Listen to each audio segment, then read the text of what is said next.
Buenas noches, hermanos, que Dios los bendiga. Bienvenidos a esta casa de Dios, Puerta del Cielo.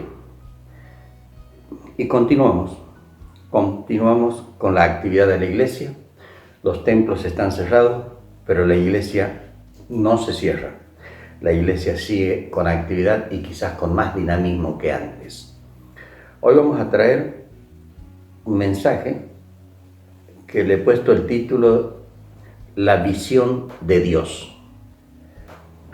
Vamos a leer la Biblia en el libro de Génesis, capítulo 2, versículos 2, 4, 7 y 8. Y acabó Dios en el día séptimo la obra que hizo, y reposó el día séptimo de toda la obra que hizo. Estos son los orígenes de los cielos y de la tierra cuando fueron creados, el día que Jehová Dios hizo la tierra y los cielos. Versículo 7. Entonces Jehová Dios formó al hombre del polvo de la tierra y sopló en su nariz aliento de vida, y fue el hombre un ser viviente. Y Jehová Dios plantó un huerto en Edén al oriente y puso allí al hombre que había formado. Fíjense, aquí muy sintéticamente, muy rápidamente, Dios nos muestra cómo han sido los orígenes de la creación. Hasta la formación del hombre, después viene el pecado de Adán y Eva y son expulsados. Y a partir de ahí comienza la historia de la humanidad.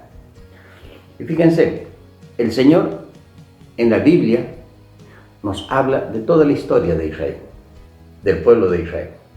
Ahora, si vemos esa historia y después la comparamos con la historia del mundo, vamos a notar un paralelismo impresionante. Pareciera que uno es calco del otro. Vamos a ir mirando algunos puntos muy rápidos, porque es muy extenso. Adán y Eva caen en pecado y son expulsados del huerto del Edén. Entonces ahí comienza la historia de la humanidad y los pecados de la humanidad. Viene todo un tiempo de guerras, nación contra nación. El pueblo de Israel tiene que guerrear con muchas naciones en ese momento. Ahora, ¿qué pasa en el mundo? En el mundo también hay guerra de todo tipo.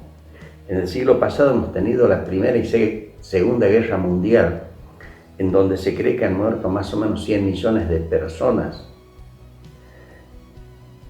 En 1982 se desata una guerra entre Argentina e Inglaterra por las Islas Malvinas, y constantemente estamos viendo guerras. O sea, el pueblo de Israel tuvo que enfrentar guerras, el mundo también hace guerras. En el pueblo de Israel traicionan donde se matan a reyes para usurpar el poder. Toda la historia del pueblo de Israel está llena de traiciones. Reyes a los que se matan para que venga un nuevo rey, usurpando el poder. En el mundo tenemos golpes de Estado, donde se desplaza y algunas veces se mata a un presidente constitucional para usurpar el poder. Vemos, lo que pasa allá, pasa aquí. En la historia de Israel tenemos naciones que fueron muy ricas, en donde el pueblo tenía un muy buen estándar económico, bienestar económico, como el caso del rey Acab. Pero estaba su esposa, la sacerdotisa de Baal, Jezabel. Entonces había bienestar económico, pero también había pecado de todo tipo. Vamos al mundo. Tenemos los países del primer mundo, los países más desarrollados, los países más ricos, y la gente tiene un buen estándar de vida. Pero a la par de eso, hay homosexualidad con leyes que lo respaldan, lesbianismo, hay leyes de aborto, ideología de género, trata de blancas, prostitución y todo tipo de pecado.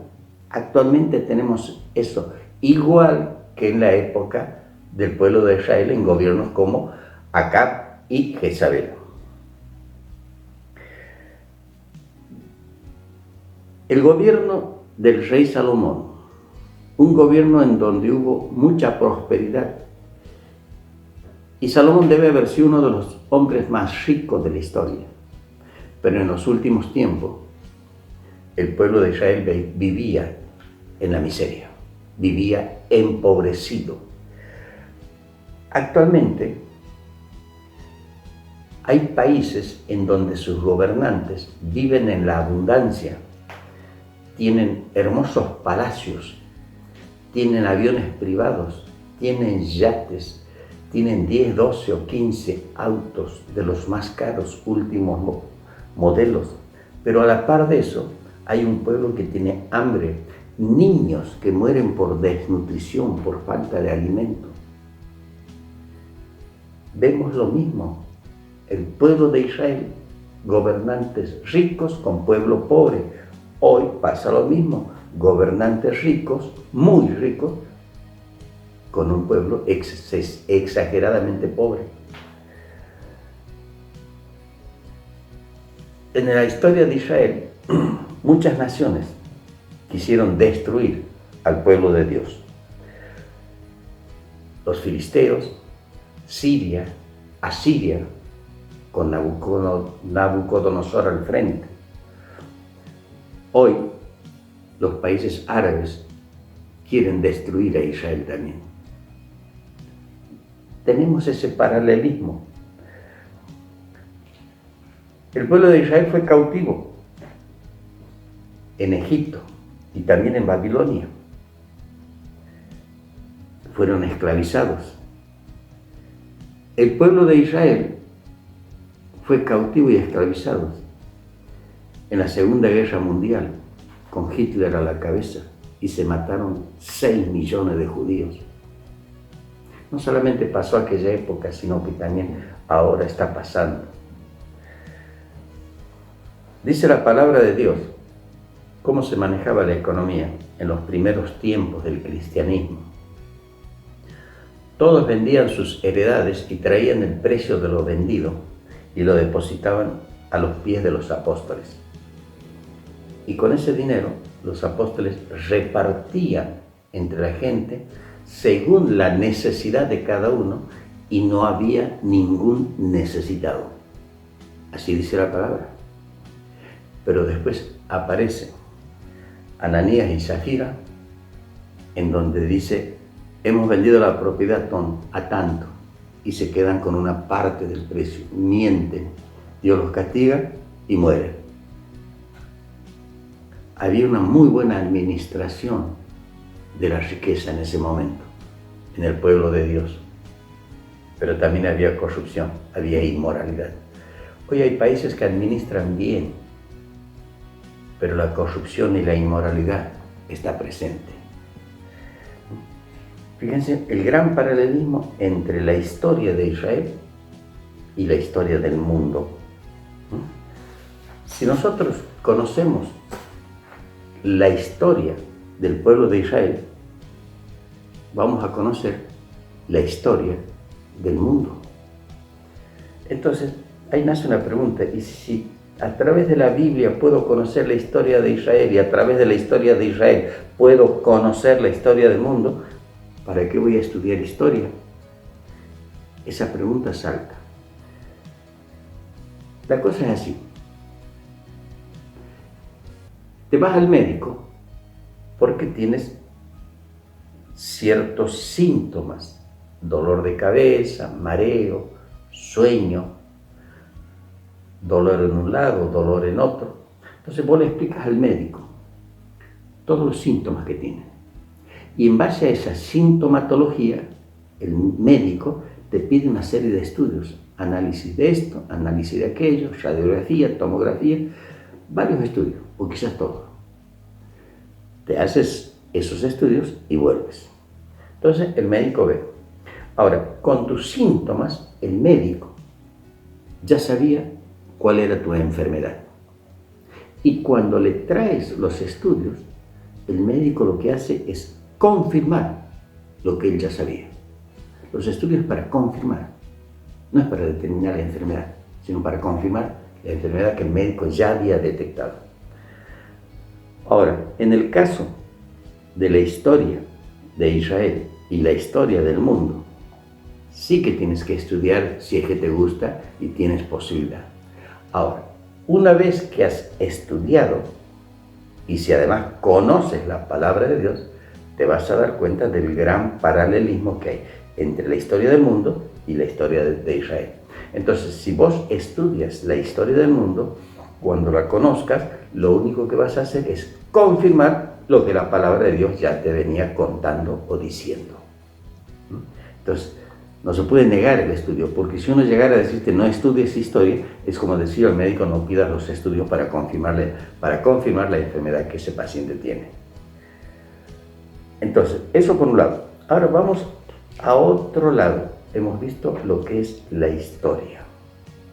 ¿Saben qué es la historia? La historia es el movimiento social a través del tiempo. Y en ese movimiento se confrontan intereses por alguna causa y produce efectos. Y a veces esos efectos son guerras. Y esas consecuencias o esos efectos se convierten en causa de otras consecuencias. Y esas consecuencias se convierten en causa de consecuencias posteriores. Entonces, la historia no es otra cosa que el movimiento de la sociedad a través del tiempo. Es un poco lo que hemos visto muy rápidamente. Ahora vamos a otra cosa. Parece como que estamos hablando de cosas distintas, pero después las vamos a unir. Vamos a ver nuestras Biblias en el libro de Juan, capítulo 3, versículos 16, 17 y 18. Lo leemos en el nombre del Padre, del Hijo y del Espíritu Santo. Porque de tal manera amó Dios al mundo que ha dado a su Hijo unigénito para que todo aquel que en Él cree no se pierda, mas tenga la vida eterna. Porque no envió Dios a su Hijo al mundo para condenar al mundo, sino para que el mundo sea salvo por Él. El que en Él cree no es condenado, pero el que no cree ya ha sido condenado porque no ha creído en el nombre del unigénito Hijo de Dios. Fíjense, aquí nos dice que Dios amó de tal manera al mundo. El término ese amor está escrito en un verbo en un tiempo que se llama aoristo, que en el idioma castellano no lo tenemos. Es un tiempo del verbo que se proyecta en el tiempo. De tal manera amó Dios al mundo.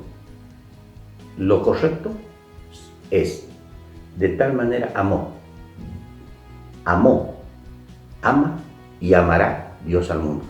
Ese verbo está en aoristo y la conjugación de ese verbo es una proyección en el tiempo. Pero ¿a quién amó Dios? Al mundo, a todos los seres humanos. No dice que amó a una parte sí, a otra parte no. No dice que amó a la Argentina sí y a los chinos no. No dice que amó a un partido político sí y a otro partido no. No dice que amó a un club de fútbol sí y a otro no. No dice que amó a los cristianos sí y a los no cristianos no. O a los discípulos o al pueblo de Israel. Amó al mundo, a todo. Quiero que tomes ese concepto. Amó a todos, ¿no? Y ha mandado a su Hijo a morir en la cruz. Ahora, cuando Cristo viene y muere en la cruz, la humanidad se divide en dos partes. Una parte para acá y otra parte para allá. Para acá, los que creen en Jesucristo. Y para allá, los que no creen en Jesús. Entonces, Los que creen en Jesús el día que les toque partir, se van al reino de los cielos para toda la eternidad. Y los que no creen en Jesucristo, se van al infierno para toda la eternidad. O sea, toda la humanidad va a ir a la eternidad, ya sea al reino de los cielos o al infierno, pero todos vamos a la eternidad. El que cree se salva y el que no cree es condenado. O sea, el primer pecado es no creer en Jesucristo. Eso te lleva al infierno. Ahora fíjense, Dios murió por toda la eternidad. Perdón, murió por toda la humanidad. Por toda la humanidad. Miró a la sociedad entera. Estamos hablando de la visión de Dios. Miró a toda la sociedad humana. Pero además de mirar a la sociedad en ese momento, vimos al principio la historia de Israel. O sea, además Dios nos presenta en su palabra la historia, el movimiento social a través del tiempo. Entonces tenemos que Dios toma toda la humanidad, la toma a través del tiempo, que es la historia, pero además nos habla de la salvación de la vida eterna. O sea que la humanidad total, la historia de la humanidad y la eternidad. Esa es la visión de Dios. La humanidad toda, la historia de la humanidad y la eternidad.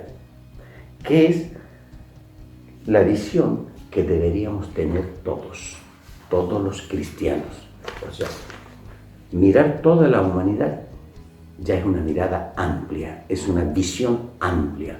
Pero si además de mirarla en su totalidad, la miramos en su historia, hay mayor amplitud. Pero si además de mirarla en su totalidad y en la historia, miramos también la eternidad, la amplitud es máxima. No puede haber mayor amplitud que esa. Fíjense que tener una mente amplia, tener una visión amplia de las cosas, ¿no? A veces pareciera que una persona sabe mucho. He conocido gente que tiene respuesta para todo y dice, ¿cómo sabe este hombre? ¿Cómo sabe esta persona? Y por ahí no es que sepa mucho, sino que al tener una amplitud en su mirada, toma un problema específico, lo ubica en el lugar que corresponde y da la respuesta correcta. No es tanto lo que sabe, sino la amplitud de su visión. Eso es lo importante. Esto es como un rompecabezas, chicos. Si nosotros tenemos un rompecabezas, ahí tenemos todas las fichas y aquí al lado tenemos la imagen que tenemos que formar. Entonces miro la imagen y voy agarrando cada pieza y la ubico en el lugar que corresponde, en el lugar correcto. Todas las piezas son iguales o muy parecidas. O sea, si no tengo la imagen, la visión de la imagen completa, es muy probable que ponga cada ficha o varias fichas en el lugar incorrecto. Entonces, si aquí la imagen es de una princesita que va con esa red cazando mariposas, y hay un chanchito, y hay un corderito, y hay unos árboles, entonces voy a agarrar a la princesa, si me equivoco, y le voy a poner un hocico de chancho en la cabeza. O le voy a poner al corderito la manito de la princesa que le sale de aquí, del hocico. ¿Ah? Pero si tengo la imagen del rompecabezas, seguramente el rompecabezas lo voy a armar bien porque voy a poner cada pieza en su lugar. Bueno, tener una visión grande, amplia, es como tener la visión del rompecabezas. Y después cada pieza o cada problema o cada circunstancia la ubico en el lugar que corresponde. Muchas veces nos dejamos llevar por ciertas inclinaciones políticas. Entonces, yo soy de tal partido y el otro es de tal otro. Y hablamos, charlando, y terminamos discutiendo y enojados. Como si este partido, y que a mí me gusta, tiene todo lo bueno y no tiene errores. Y el otro tiene todo lo malo y todos los errores. Pero cuando hay alguien que es partidario de este partido político, va a ver aquí todo lo bueno y todo lo correcto y todos los aciertos, y va a ver todo lo malo y todos los errores en este otro lado.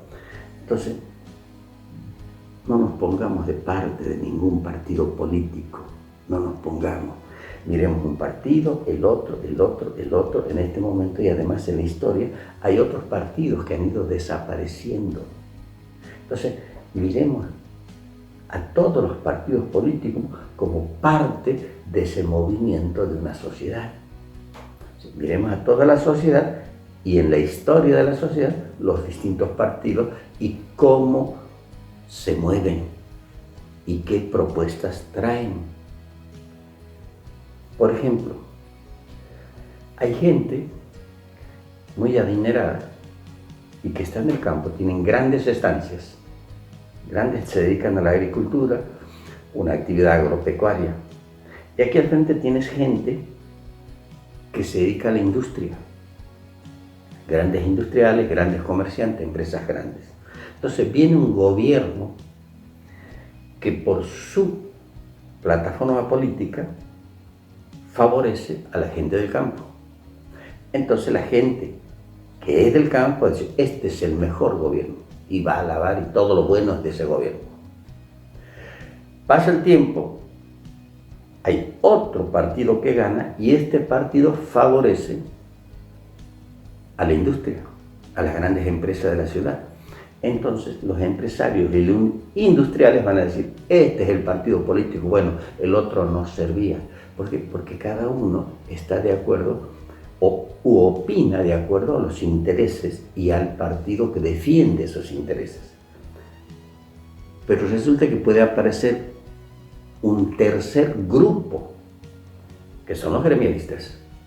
Entonces los gremialistas dicen, no, este no sirve y tampoco sirve aquel, sirve este otro porque defiende los intereses de la clase trabajadora. Entonces, ¿cuál es el correcto? Ponete arriba, mira toda la sociedad y vas a ver que hay partidos políticos que defienden un sector de la sociedad, hay otros partidos políticos que defienden a otro sector de la sociedad y hay otros partidos que defienden a un tercer sector o a un cuarto o un quinto sector. Entonces, mirar a la política de arriba como una actividad de la sociedad que se mueve a través del tiempo. Cuando somos hinchas de fútbol, defendemos y nos enojamos por un partido. Defendemos a uno y acusamos al otro o al revés. No te fanatices con un equipo, no es bueno. Mira el fútbol en general. Y fíjate cuando hay un partido, un equipo juega bien, el otro no tan bien. Uno gana porque merece, o gana porque ha tenido suerte y ha metido una penal. Mira el fútbol, no te fanatices con un equipo, porque ahí estás mirando un pedacito, una partecita, y la visión de Dios es mirar todo. Ahora, para mirar todo, debemos despojarnos de ciertas cosas. A veces tenemos complejos, tenemos traumas, tenemos falta de perdón, tenemos heridas que son viejas a veces. Estoy enojado con mi esposa o con mi esposo porque me ha hecho esto o porque me ha hecho lo otro. Y no puedo superar. Entonces miro para adentro y miro mi problema, mi angustia, mi dolor, que seguramente hay una razón correcta, pero te encargas de mirar para adentro. Entonces no puedes mirar hacia afuera. Y si no puedes mirar hacia afuera, nunca vas a poder tener esa amplitud que tiene Dios para mirar todas las cosas.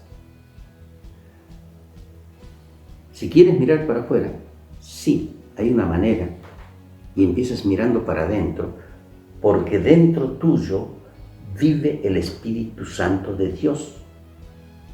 Entonces, mira para adentro y pedirle al Espíritu Santo que te ayude a salir y empezar a mirar hacia afuera, como lo hace el Señor. Empezá a mirar al que tienes al lado en este tiempo de cuarentena, a tu esposa, a tu esposo, a tus hijos, a tus padres, a tus hermanos, al que tienes al lado, y empezá a entenderlo. Empezá a comprenderlo, tener empatía con él. Empezá por casa. Deja de mirar tanto lo que hay adentro para empezar a mirar lo que hay afuera. Y cuando vos empiezas a mirar al exterior, fuera de vos mismo, entonces es como que hay un recipiente que se agranda. Cuando hay un recipiente grande y traigo un problema y deposito en ese recipiente, al ser grande, ocupa un lugar muy pequeño. Y si tengo que solucionar, voy a solucionar algo pequeño.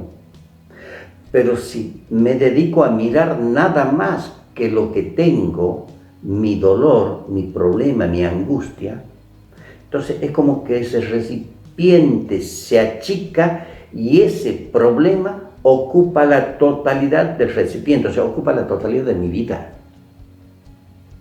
Y si ocupa la totalidad de mi vida, me es muy difícil solucionarlo. Entonces empecé a mirar para arriba, con la ayuda de Dios, para que el recipiente sea grande y cualquier problema que tenga sea muy pequeño. Pero para eso tienes que tener deseos de salir y mirar al exterior.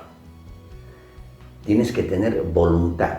Y en esto hay dos partes.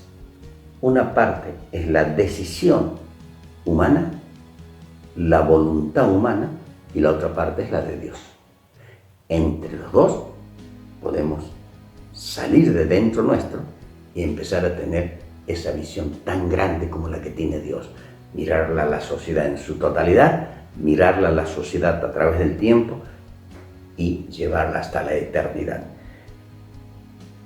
Esa es la forma en que tenemos que aprender a mirar y esa es la forma en que tenemos que aprender a leer la palabra de Dios para mirarla con esa amplitud.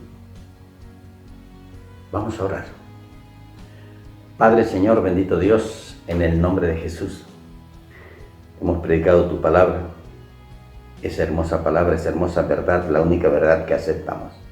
Te ruego, Señor, que tú nos ayudes a todos en este tiempo de cuarentena para que cada uno de nosotros pueda examinar lo que hay dentro nuestro y pedirle a tu Espíritu Santo que nos ayude a sacar nuestras miradas de nuestros propios dolores para mirar al exterior y de esa manera poder llegar a ti, Señor, poder tener comunión contigo.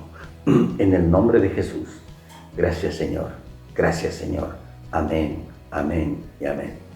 Que Dios te bendiga, iglesia.